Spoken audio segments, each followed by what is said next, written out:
इंसान का दिमाग एक बहुत ही कॉम्प्लेक्स और व्यवस्थित संरचना है, जिसमें हर हिस्सा अपना एक अलग काम करता है। इसी दिमाग के अंदर एक छोटा सा लेकिन बहुत ही महत्वपूर्ण हिस्सा होता है, जिसे एमिगडाला कहा जाता है।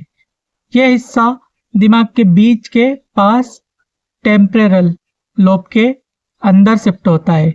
एमिगडाला एक अकेला हिस्सा नहीं होता, बल्कि इंसान के दिमाग में दो एमिगडाला होते हैं, एक लेफ्ट साइड में और एक राइट साइड में।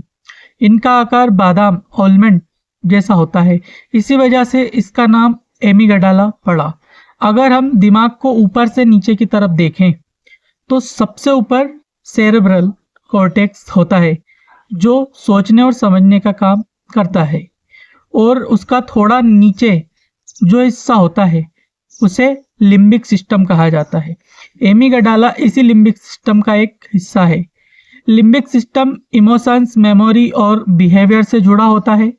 इस सिस्टम के अंदर एमिगडाला का काम होता है इमोशन को पहचानना और उन पर बॉडी का रिस्पॉन्स तैयार करना। एमिगडाला का काम शुरू होता है तब जब हमें बाहर से कोई सिग्नल मिलता है, जैसे आवाज, तस्वीर, चेहरा या कोई घटना या इंफॉर्मेशन पहले थैलेमस तक पहुंचती है, और वहां से दो रास्ते होते हैं। एक रास्ता सीधा एमिगडाला तक पहुंचता है जो फास्ट होता है, और दूसरा रास्ता सेरेब्रल कॉर्टेक्स तक जाता है जो धीरे होता है लेकिन ज्यादा डिटेल में सोचता है। इसी वजह से एमिगडाला कई बार बिना पूरी जानकारी के ही रिएक्ट कर देता है, जबकि कॉर्टेक्स बाद में सिचुएशन को लॉजिकली समझता है। एमिगडाला का मुख्य काम होता है डर, खतरा, गुस्सा और इमोशनल रिस्पॉन्स को पहचानना। जैसे ही इसे लगता है कि कोई चीज खतरनाक हो सकती है, ये तुरंत बॉडी को सिग्नल भेजता है। ये सिग्नल ही हिपोथैलेमस के थ्रू नर्वस सिस्टम और हॉर्मोन्स तक पहुंचता है। इस प्रोसेस में एड्रेनालिन जैसे हॉर्मोन्स रिलीज होते हैं, हार्ट बीट तेज हो जाती है, मसल्स टाइट हो जाती है, और बॉडी या तो लड़ने के लिए या भागने के लिए तैयार हो जाती है। बनावट की बात करें तो एमिगडाला न्यूरॉन्स से बना होता है, जो नर्व सेल्स होते हैं। इन न्यूरॉन्स के बीच इलेक्ट्रिकल और केमिकल सिग्नल्स के जरिए इंफॉर्मेशन पास होती है। एमिगडाला के अंदर कई छोटे छोटे ग्रुप होते हैं, जिन्हें न्यूक्ली कहा जाता है। ये न्यूक्ली अलग अलग तरह के इमोशंस और रिस्पॉन्स को प्रोसेस करते हैं।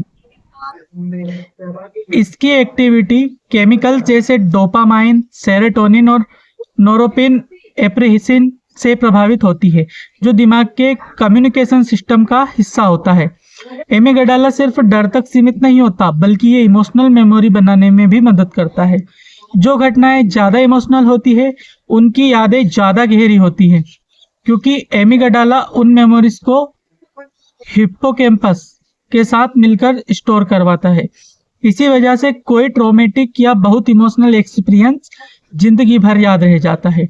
इस प्रकार एमिगडाला एक ऐसा ब्रेन स्ट्रक्चर है जो दिमाग के बीच में रहकर सेंसरी इंफॉर्मेशन, इमोशंस, हॉर्मोन्स और बॉडी रिस्पॉन्सेस के बीच एक ब्रिज का काम करता है। यह हिस्सा हमें एनवायरनमेंट के खतरों को पहचानने, इमोशनल सिग्नल्स समझने और उनके अनुसार रिएक्शन देने में मदद करता है। डॉक्यूमेंट्री के रूप में देखा जाए तो एमिगडाला दिमाग का वो हिस्सा है जो इंसान के सर्वाइवल सिस्टम को कंट्रोल करता है, और बिना इसके दिमाग का काम पूरी तरह संभव नहीं होता है। तो मिलते हैं ऐसे ही अगले शानदार वीडियो में। तब तक के लिए खुद से बोलो, जो होगा देखा जाएगा।